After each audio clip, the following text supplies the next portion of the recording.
Welcome to the Half Done Hobbyist. I'm Simon, thanks for joining me today. In this video I'll be doing a quick unboxing of the multi-part Bladeguard Veterans. At £10.50 a model, they are a bit on the expensive side. Are they worth it? Let's find out.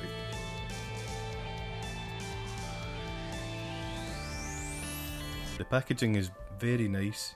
I'm really liking this Warhammer 40k rebranding so far. It stands out a mile. If I was able to visit my local Warhammer store, I'd probably be enticed into an impulse buy or two just in the strength of the packaging. Wait, that happens with the old boxes as well. Maybe I'm just addicted. Taking a look at the back of the box, it shows some great paint jobs as usual, and points towards loads of options for these guys. Let's open the box, get building, and have a look at a few of these options. There was absolutely no way I wasn't going to build the guy wiping the gore from his blade. It's just so cool and such a unique pose. The cloth is entirely 3D, it's all one piece as well, which surprised me. I must say I love the Bladeguard Veterans. They're the best Space Marine models in my opinion. As soon as they came out in Indomitus, I was in love. The push-fit models work really well in Indomitus, and the only thing they could have used is a few more options.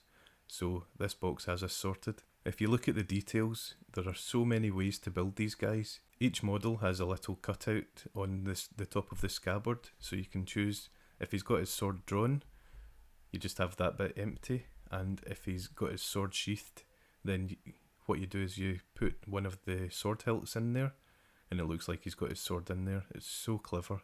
It's absolutely one of my favourite parts of this kit. There were no real issues with this model. It was very easy to build, and I've left it in sub-assemblies, which I will show you now, just so that I can paint it properly. I've left the head off, I've left the arms off, and the backpack with the shield on it. That's another thing that's unique about these models, is the shield on the backpack. It's always a bit static when a Space Marine model has a shield. It's like one pose and that's it. But now, because they've put it in our heads that we don't have to have the shield in the hand at all times, then it opens up a whole load of possibilities. Very excited about that. I gave him the normal Bladeguard head because I love them. And you get loads of them in the pack, so we've got bits for other models as well. I copied the second model directly off the box art. It's kind of an older looking head, and he's got his bolt gun drawn and his sword out, which means his scabbard's empty. So this is another one with the shield on the back, and I love the pose. There is a problem with this kit, and it's quite a big problem. I'm going to need to buy at least 2 more so that I can make all the variants that I want to make, and also have some spares for messing about and trying my own things. It's a real problem. Let's talk about cleanup for a minute.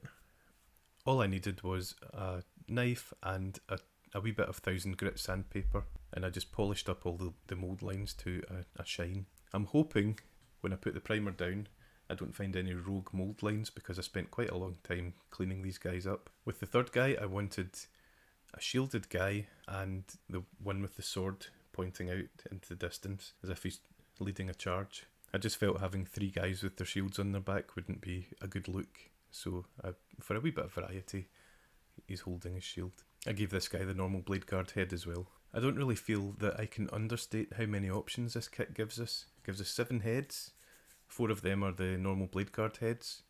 It gives us, I think, 7 of the little shields in the corner on the chest area. So many power swords left over.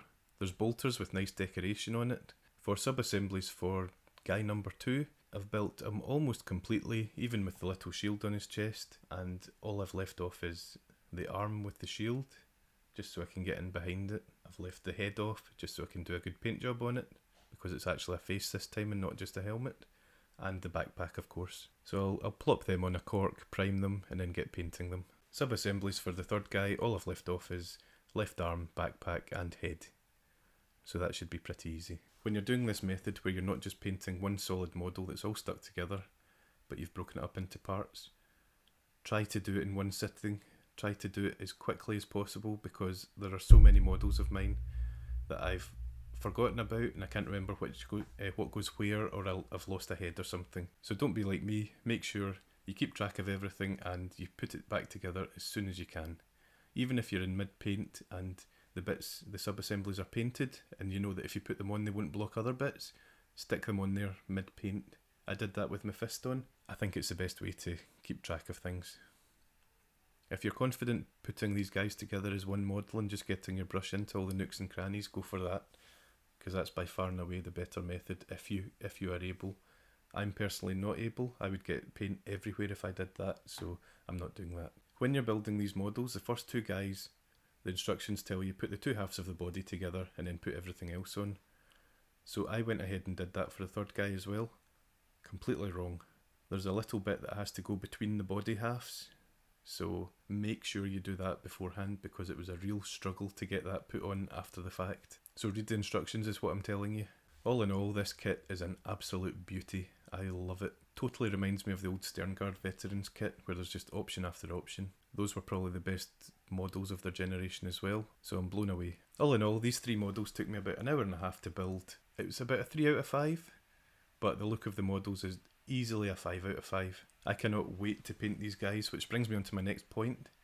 If there's any obscure chapter that you want me to try painting these guys as, a good colour scheme, I don't want to paint purple and yellow for example, then let me know in the comments below and I might pick that chapter. I've already canvassed my friends and acquaintances, but no one can come to an agreement over what I should paint them.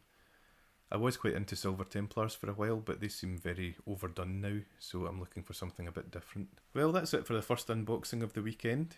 Yes, there will be more. If you enjoyed this video and got something out of it, like and subscribe, and I will see you very, very soon. Thanks for watching. See you later.